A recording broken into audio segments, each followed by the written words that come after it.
You are looking at Julian's pronunciation guide, where we look at how to pronounce better some of the most mispronounced words in the world, like this other curious word. But how do you say what you're looking for today?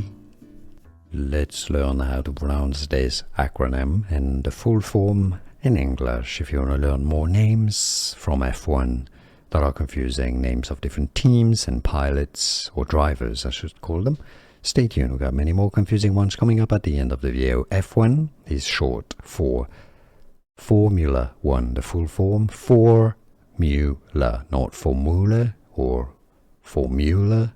Stress on the first syllable, Formula 1, or in short, F1. Here are more videos on how to pronounce more confusing words and names too many mispronounced. Like this video if you found it useful. I appreciate your support. I'll see you soon and thanks for watching.